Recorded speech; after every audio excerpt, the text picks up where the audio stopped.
What about the effect on work, on the marketplace? Yeah. How much do you feel that AI is going to change people's jobs, the way jobs are distributed in the workforce? I don't think we've seen, my view is if you talk to economists, they feel like there's not much has changed yet.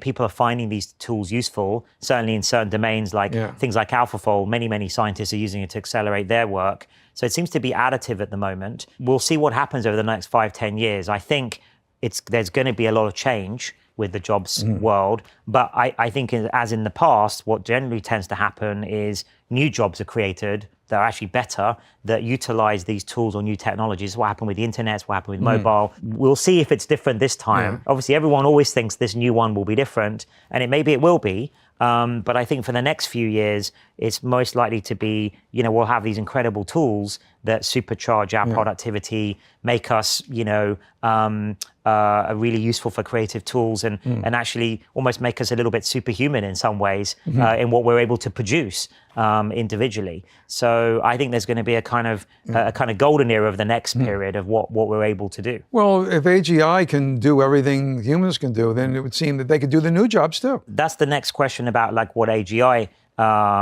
brings. But even if you have those capabilities, there's a lot of things I think we won't want to do, with a machine. I sometimes give this example of doctors and nurses. Maybe a doctor and what the doctor does and the diagnosis. One could imagine that being helped by a AI tool or even having an AI kind of doctor. On the other hand, like nursing, I don't think you'd want a robot to do that. I think there's something about the human empathy aspect of that and the care and so on that's particularly humanistic. I think there's lots of examples like that but it's going to be, a different world for sure. If you would talk to a graduate now, what advice would you give to keep working through the course of a lifetime, in the age of AGI? My view is currently, and of course this is changing all the time with the technology developing, but right now, if you think of the next 5-10 years as being the most productive people might be 10x more productive if they are native with these tools. So I think kids today, students today, my encouragement would be immerse yourself in these new systems, understand them. So I think it's still important to study STEM and programming and other things so that you understand how they're built. Maybe you can modify them yourself on top of the models that are available. There's lots of great open source models and so on. And then become, incredible at things like fine-tuning, system prompting, system instructions, all of these additional things that anyone can do, and really know how to get the most out of those tools and do it for your research work, programming, things that you're doing on your course, and then come out of that being incredible at utilizing and those new tools for whatever it is you're going to do. Let's look a little beyond the 5 and 10-year range. Tell me what you envision when you look at our future in 20 years and in 30 years, if this comes about. What's the world like when AGI is everywhere? Well, if everything goes well, then we should be in an era of what I like to call sort of radical abundance. So, AGI solves some of these key, what I sometimes call root node problems in the world facing society. So good examples would be curing diseases, much healthier, longer lifespans, finding new energy sources, whether that's optimal batteries and better, room temperature superconductors, fusion. And then if that all happens, then it should be a kind of era of maximum human flourishing where we travel to the stars and colonize the galaxy. That's I think the beginning of that will happen in the next 20, 30 years if the next period goes well. I'm a little skeptical of that. I think we have an unbelievable abundance now, but we don't distribute it, fairly. I think that we kind of know how to fix climate change, right? We don't need a AGI to tell us how to do it, yet we're not doing it. I agree with that. I think we've been, as a species, a society, not good at collaborating, and I think climate is a good example. But I think humans are still operating in a zero-sum game mentality. because actually the Earth is quite finite relative to the amount of people there are now and our cities. And I mean, this is why our natural habitats are being destroyed, and it's affecting, you know, wildlife and the climate and everything. And it's also partly because people are not willing to accept. We do know how to figure out climate, but it would require people to make sacrifices, and people don't want to. But this radical abundance would be different. We would be finally, like, it would feel like a non-zero sum game. How will we get Jordan into that? Like you talk about diseases. I'll give you an example. We have vaccines, and now people are, some people think we should use them. Let me give you a very simple example. Sure. Water access. This is going to be a huge issue in the next 10, 20 years. Already an issue. Countries and different, you know, poorer parts of the world, drier parts of the world, also obviously compounded by climate change. Yeah. We have a solution to water access. It's desalination. It's easy. There's plenty of seawater. Almost all countries have a coastline, but the problem is it's salty water. But desalination, only very rich countries, some countries do that, use desalination as a solution to their freshwater problem, but it costs a lot of energy. But if energy was essentially zero, there was renewable, free, clean energy, right, like fusion, suddenly you solve the water access problem.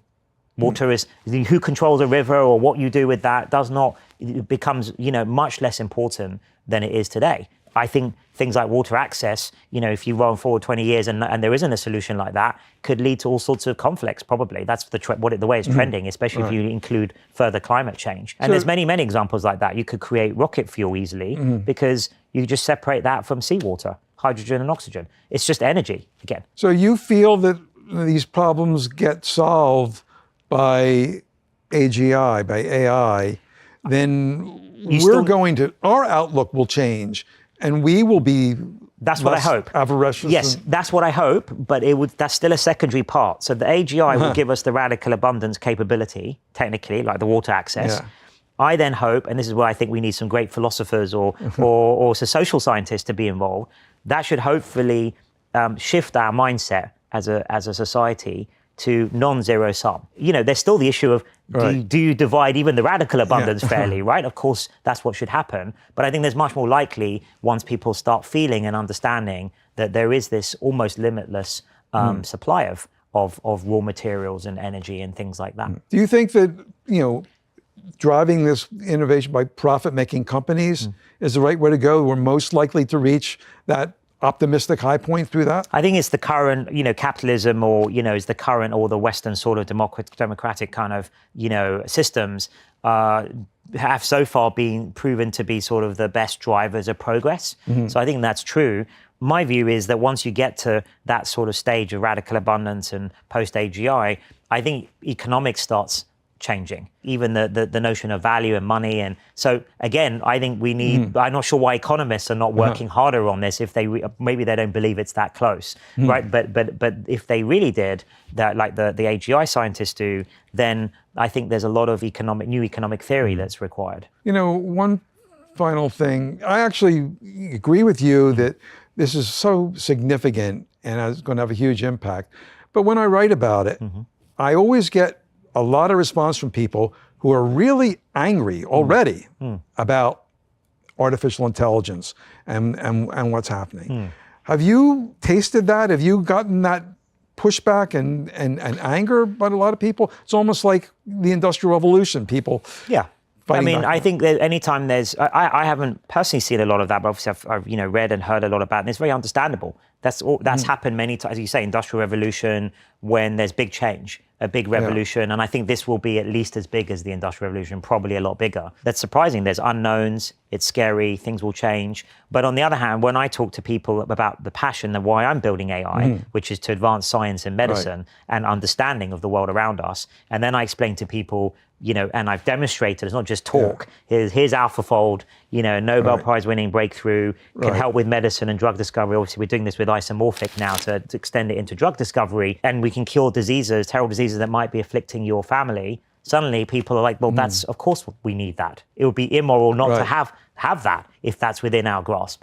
And the same with climate and energy. You know, many of the big societal problems, it's not like we know, we've talked about, there's many big challenges facing society today. And I often say I would be very worried about our future if I didn't know something as revolutionary as AI was coming down the line to help with those other challenges. Of course, it's also a challenge itself, right? But at least it's one of these challenges that can actually help with the others if we get it right. Well, I hope your optimism holds out and is justified.